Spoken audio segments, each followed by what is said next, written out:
What's up, everybody? It's your favorite giant robot's favorite nerd, and today we are looking at the Robot Spirits Gypsy Avenger from Bandai, based on the Pacific Rim 2 film. Let me be upfront about this. I don't care for those films one bit and think they have zero merit. I understand they are popular, especially amongst the Transformer crowd. I get it. There's just not enough heart and soul in those films for me. I haven't seen the second one. I muscled my way through the first one after my wife and I fell asleep on it 3 or 4 times. I have no desire to see the second one. We'll never see the second one unless I'm held down, Clockwork Orange, torture style, in somebody's basement. Knock on wood. That depends on the torture, maybe. Good news is, that might lead to a very objective review of this figure, because I like Bandai a lot, so I'm interested to take a look at it. This is on loan to me from Justin L., internet personalities, part of a show called TKO. They're available on Podbean and iTunes, I believe, and YouTube and all that kind of stuff, so if you're interested, you can check that out. But let's move on to the figure.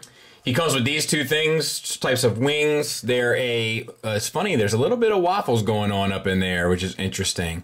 A little bit of hollowness, but that might be true to the character design, I'm not entirely sure. They're all done the same, which is in this like sort of, it's like almost the streaky type of this blue-gray plastic. And they plug into his back to give this sort of look from the front, which I think looks cool. He has one set of extra proper hands, left and right, that are just sort of open hands or supporting hands. And then he has two kind of swap out pieces for his hands. One you need to replace the hand on, and that comes with like this sword that juts out of his forearm there. We got some red paint on there, nice metallic silver, a really, really striking metallic silver on the blade itself. The blue-gray material is the same that we're used to. And then we have this, which is translucent blue, and then it's got a little silver up in there, and then the same sort of blue-gray there at the end, the same red markings. There he is with the shooty hand. And there he is with his chain sword, which will always make me think about, that's my fault, it stays stuck in much better than that, just take my word for it, which will always make me think of 40K. Now let's talk about the figure. He's a pretty good height, I'll say, for one. Let me get a Marvel Legend out, which are about 6 inches. So for a Bandai figure, that's a pretty good size, I feel like. And let's talk about him. So the head has 2 red stripes painted on. They're done clean and sharp. They could have arguably used a second coat, but they still look good. And then we have the gold metallic visor, which also looks good. The head is on a single ball peg. You get down to there, up to there, a little bit of a tilt, and then the swivel. The neck is also on a single ball peg, so using them both together, it kind of is a double, but not really. Using both, you can get down to there, not much more back, a lot more to the sides, though. So, fair enough. The chest is done really well. We got the same blue-gray throughout, so when we talk about that, you know, no need to kind of discuss it any further. There's a nice tampo paint there, and then red lime work paint, and then the silver paint, and then we have either, it looks like a translucent orange to me for the center cavity. All kind of translates well. I like these things on. It's just easier to look at for me with them on, but you can see the back is just sort of plain, but it all works. Now, the upper torso is a single ball peg. You get the swivel. You don't get much down at all, if any, and you get a little bit back, but you can go side to side, so it's okay. And then there's nothing, or maybe there's a ball peg there. I just can't get it to really operate.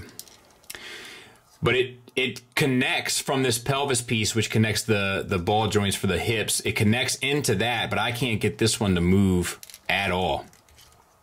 So that's kind of a bummer, but that could be just on this one. And then we have the difference. I think these are just different plastics here, and then maybe some silver paint there in the back. So that's fine. The shoulders, we have the shoulder pads themselves, which are on a ball peg. So they can get a little bit out of the way, but kind of not as much as you would like. And then I've done this twice now. I did it to this one earlier. It has a tendency to pop off. This will allow us to look underneath. It's a ball peg. It's a double ball peg for the shoulder. That can get you up and then out to there, but the shoulder pad does have a tendency to kind of get in the way of that. It doesn't want to go, and this one's going to pop. Yep. So they're a little limited with the shoulder pads on. You do get the swivel at the bicep, and then you do, let's put it back on just so we can, you do get the swivel almost up to a forward angle, so that's cool. And you might be able to work it a little bit more to get better. It's just, I'll tell you, they are a little bulky and they do have a tendency to get in the way. Double jointed elbow, that works well. And the nice like breakup color wise for the elbow works well. And then we have a little bit of more red detail work throughout. The wrists themselves, probably a double ball peg there. So you'll be able to get up, down, left, right, in, out, so to speak. And then the swivel, it's just all going to be a little bit more limited than, say, a ball hinge, but it still works fairly well. For the hips, they're a little bit more interesting. So they're double ball pegs from the pelvis into the hips themselves. Then the hips themselves are on a ball peg into the thighs. Using both, you can get the leg to drop down, kick all the way up, like it's in a musical, all the way back, all the way out to the side pretty much. Thigh swivel, and so on. And then you can even get the legs like kind of up and at like an exaggerated stance because of the ball peg that connects into the thigh. So that all works extremely well. Then you have the tampo paint for the numbers on the thighs, and that's it. Double jointed knee, decent range there, I'd say. And then we have a little bit of breakup in plastics down below. Double ball peg for the ankles, which gets you an ankle tilt up, an ankle tilt down, and a rocker. It is a slight rocker though, mainly due to the sculpt of this inner calf there, or inner ankle, I should say. So yeah, not bad at all. The shoulders are kind of the most frustrating, but a fairly decent made thing. Final thoughts wise, very few negatives, but they would be that the shoulder pads have a tendency to pop off as you're articulating the shoulder. There's a lot of engineering in the shoulder, but I'm having a hard time getting it to actually work. Now there is a picture on the box with his arm out at 90 degrees, so I imagine it's possible, but I'm feeling tension every time I try to put any sort of pressure on that arm.